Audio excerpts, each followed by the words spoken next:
캐나다가 선택한 것은 단순한 잠수함 한 척의 성능이 아니었습니다. 2026년 7월 6일 캐나다 노바스코샤주 헬리팩스에서 마크 카니는 캐나다 역사상 최대 규모급 국방 조달 사업으로 평가되는 차세대 잠수함 사업의 우선 협상 대상자로 독일 TKMS를 선택했다고 발표했습니다. 마지막까지 경쟁한 상대는 한국의 한화오션이었습니다. 독일의 타이프 EVBKD와 한국의 장보고 3배치2가 최종 경쟁을 벌였지만 캐나다는 결국 독일을 택했습니다. 그런데 여기서 가장 중요한 사실이 있습니다. 캐나다는 두 제안의 세부 점수표를 공개하지 않았습니다.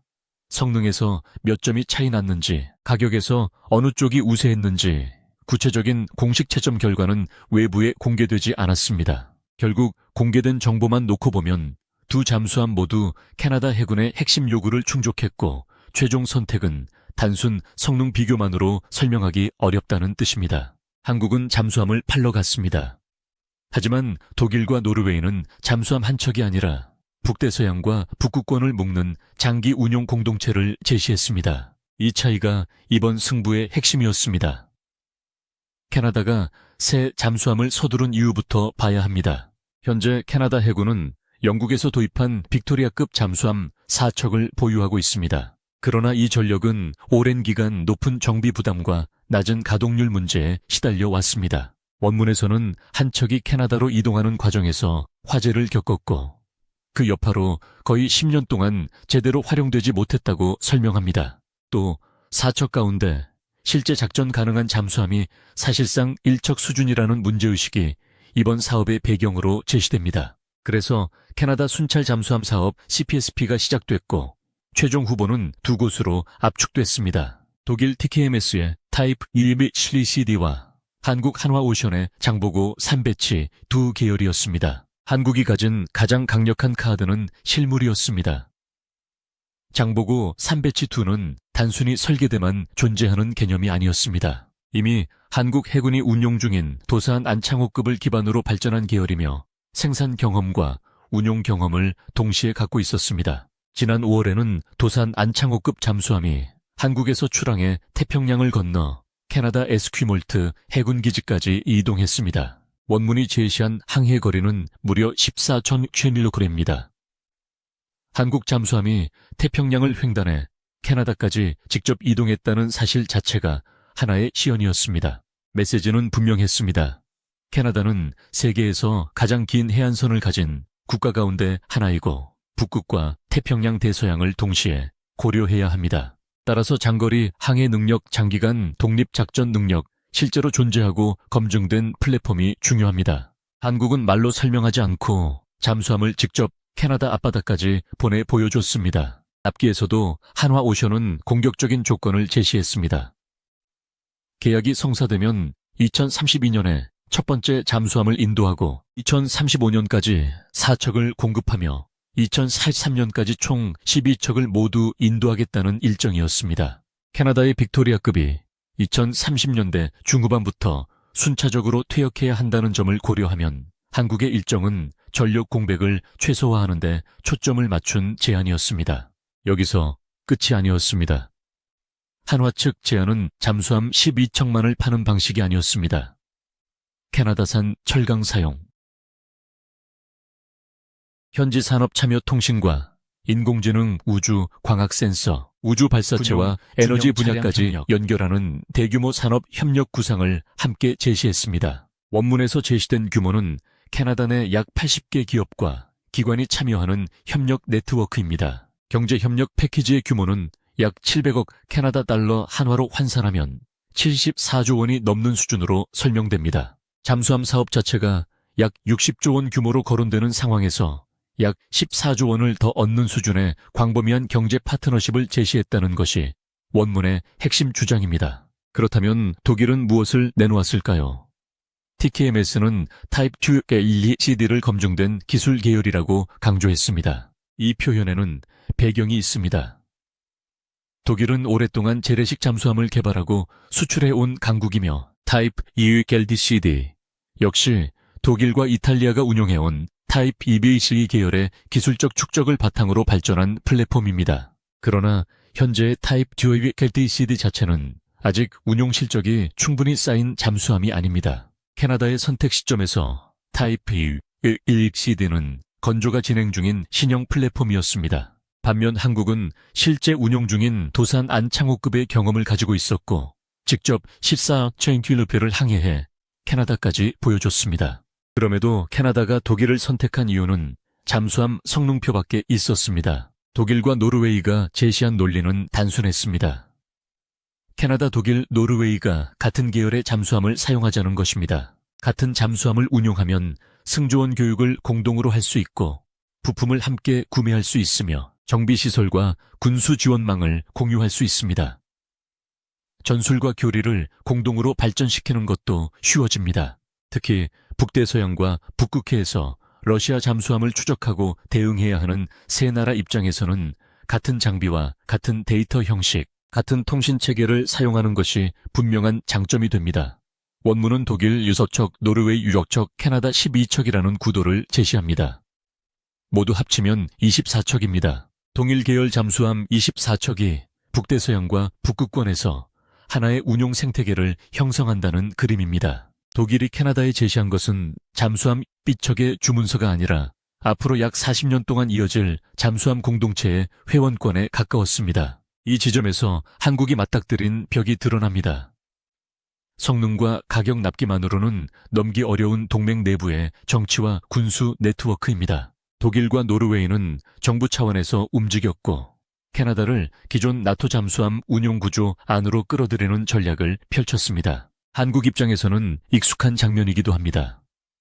K2 전차가 노르웨이 사업에서 경쟁했을 때도 한국은 강력한 성능과 납기, 가격 경쟁력을 내세웠지만 최종 선택에서는 동맹과 기존 운용 구조의 힘이 크게 작용했습니다. 캐나다 잠수함 사업은 그 교훈을 다시 확인시켜줬습니다. 무기 구매국은 시험 평가표만 보지 않습니다.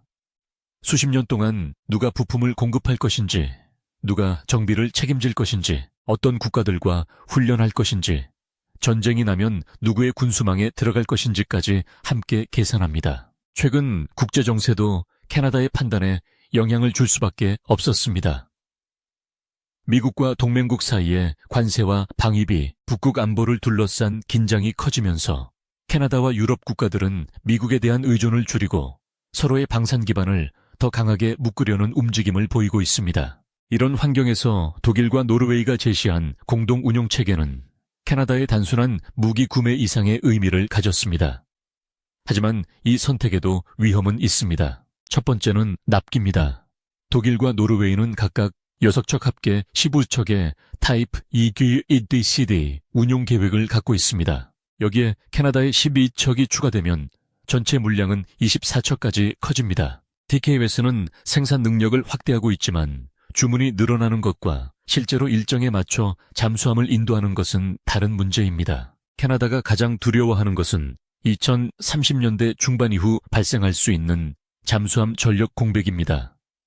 한국이 2032년 첫 함은 2045년 4척이라는 일정을 내세우자 독일과 노르웨이도 캐나다의 빠른 인도 조건을 제시했습니다. 원문에서는 독일과 노르웨이가 자국 인도 순서를 조정해서라도 2034년까지 초기 물량을 캐나다에 제공하는 방안을 내놨다고 설명합니다. 이것은 국가 차원의 강력한 보증으로 볼 수도 있습니다.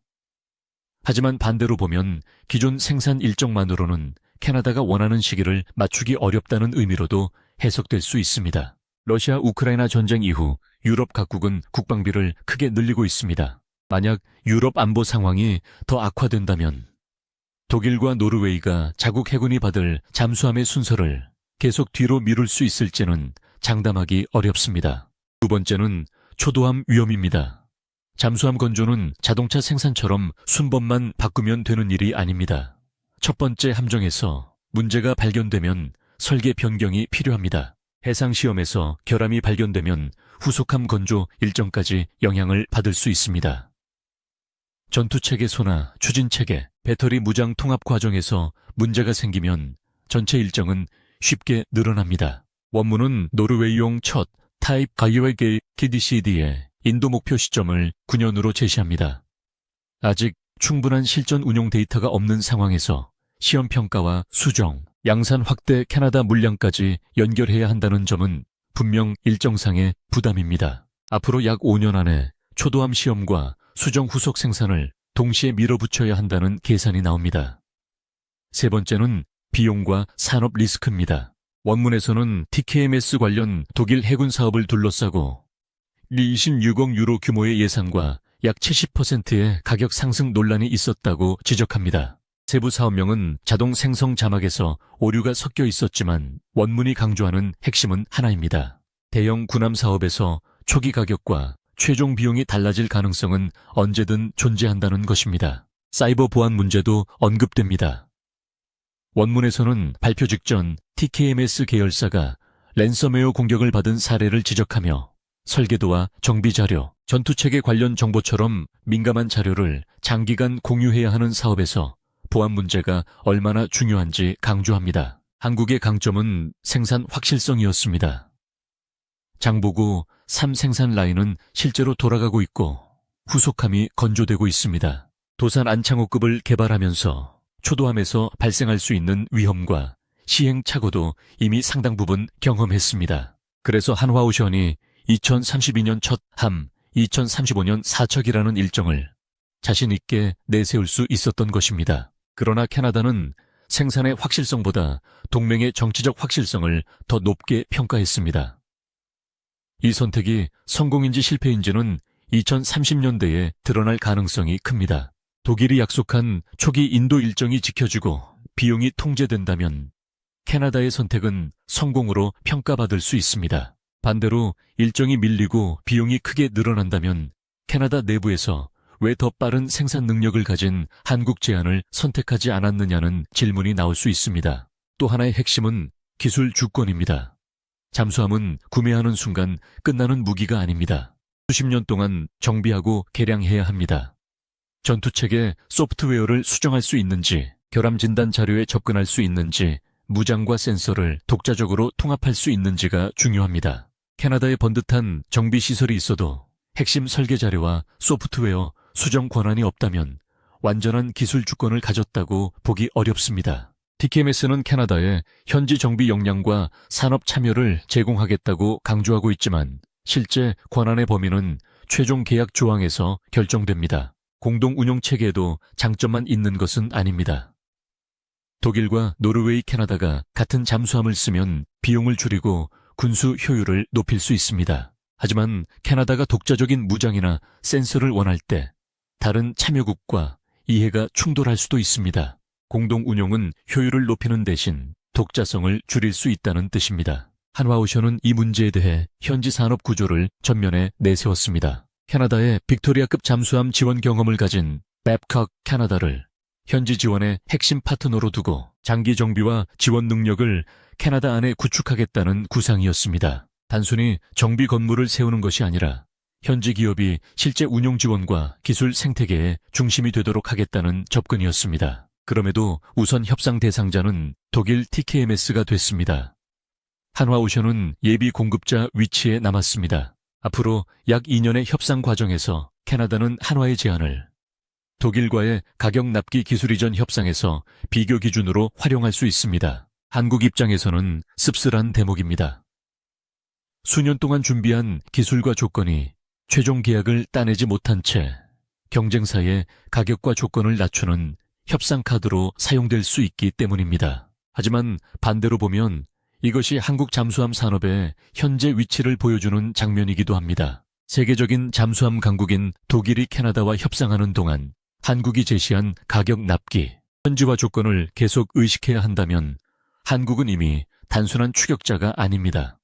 30년 전 한국은 독일 기술을 배우며 잠수함을 만들던 나라였습니다. 그러나 약 30년이 지난 지금 한국은 독일과 캐나다의 11미척 사업을 놓고 마지막까지 경쟁하는 위치에 올라섰습니다. 독일이 우위를 지키기 위해 성능뿐 아니라 독일과 노르웨이, 캐나다를 묶는 장기 동맹 구조까지 전면에 내세워야 했다는 사실 자체가 한국 잠수함 산업의 변화를 보여줍니다. 이번 결과를 단순한 패배로만 보면 중요한 교훈을 놓치게 됩니다. 한국이 부족했던 것은 잠수함을 만드는 능력만이 아니었습니다. 국제방산시장에서 무기 뒤에 붙는 정치동맹 정비훈련. 부품, 금융산업협력 전체를 하나의 패키지로 묶는 힘이 더 필요했습니다. 독일이 가져간 것은 적의 주문서만이 아닙니다. 캐나다의 향후 약 40년 잠수함 운용 정책과 정비, 교육 개량 차세대, 잠수함 구상에 참여할 수 있는 장기적 위치입니다. 한국이 다음 경쟁에서 이기려면 더 좋은 잠수함만 내놓아서는 부족합니다. 잠수함과 함께 훈련 체계 부품 공급망 정비 권한, 기술 이전, 현지 생산 산업, 투자, 외교적 보증까지 동시에 제시해야 합니다. 이번 캐나다 사업이 보여준 결론은 분명합니다. 한국은 기술에서 완전히 밀려 탈락한 것이 아닙니다. 오히려 독일과 마지막까지 경쟁할 정도로 성장했습니다. 이제 남은 과제는 기술 경쟁력을 정치와 동맹 산업 생태계의 힘으로 연결하는 것입니다. 30년 전 독일의 기술을 배우던 한국이 이제 독일을 긴장시키는 경쟁자로 올라섰습니다.